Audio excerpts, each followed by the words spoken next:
Alkisah, ada seorang raja yang bernama Raja Bangah.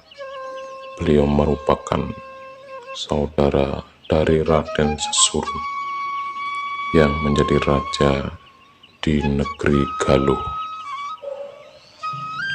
Negeri Galuh telah direbut oleh negeri Pajajaran.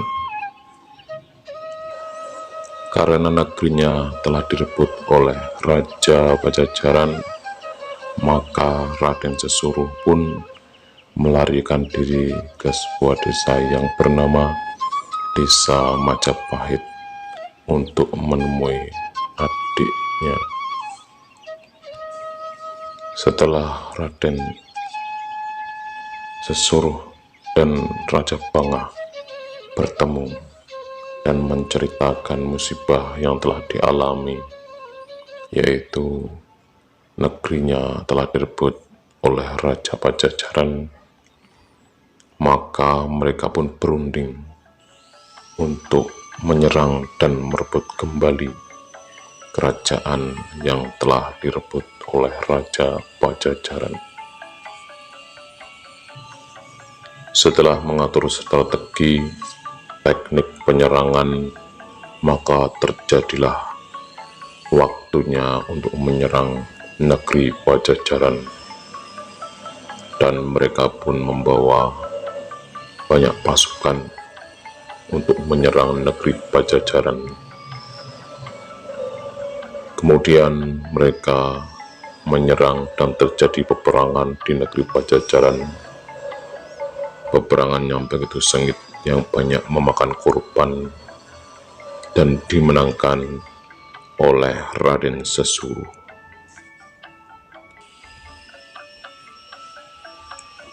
Dan itulah salah satu penyebab runtuhnya negeri Pajajaran.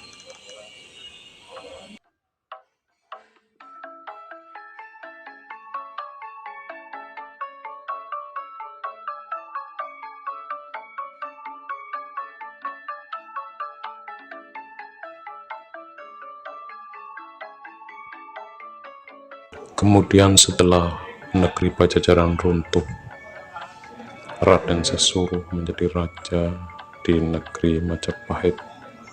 Masyarakat Jawa dan seluruh kerajaan-kerajaan kecil di Pulau Jawa patut dan taat kepada pemerintahan Majapahit.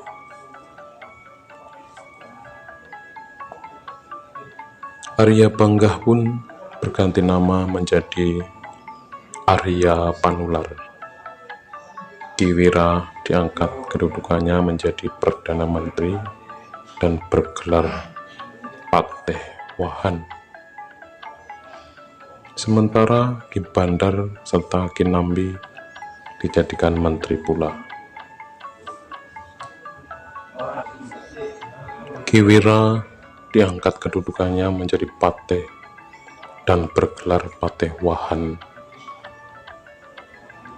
Ki Bandar serta Ki Nambi dijadikan Perdana Menteri atau kementerian di dalam kerajaan Majapahit.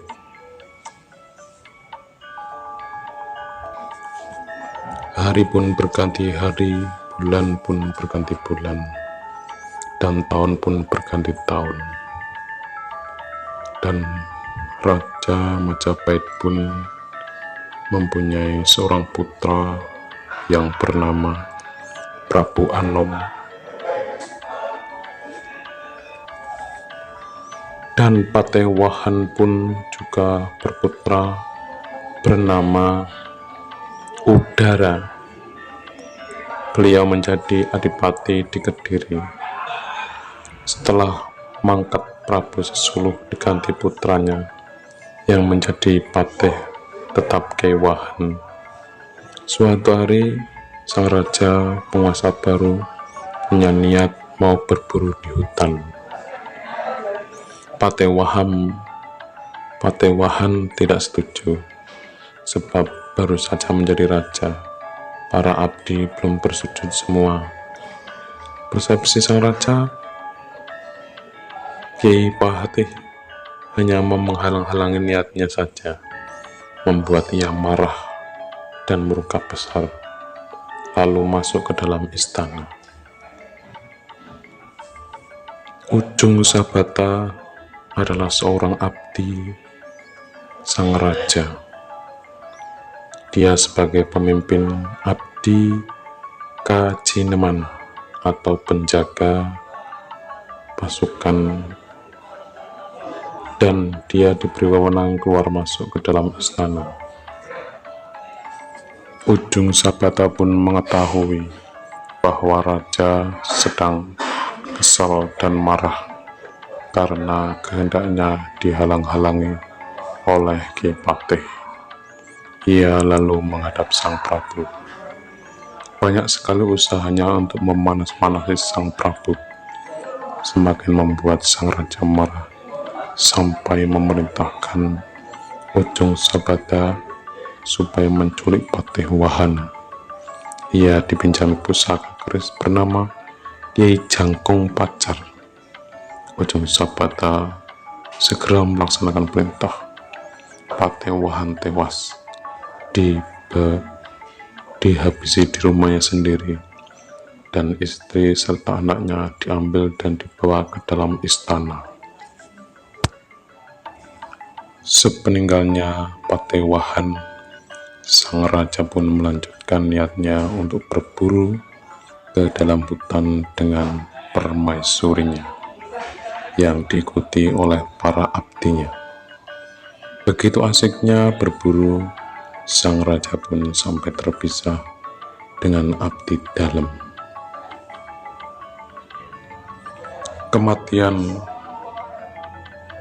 dari Patih Wahana terdengar oleh putranya yang menjadi adipati di Kediri, bahwa ayahandanya dibunuh oleh sang raja. Seketika itu, setelah mengetahui sang raja Anom sedang berburu di dalam hutan, ia pun berniat untuk membalaskan dendam atas kematian ayahandanya.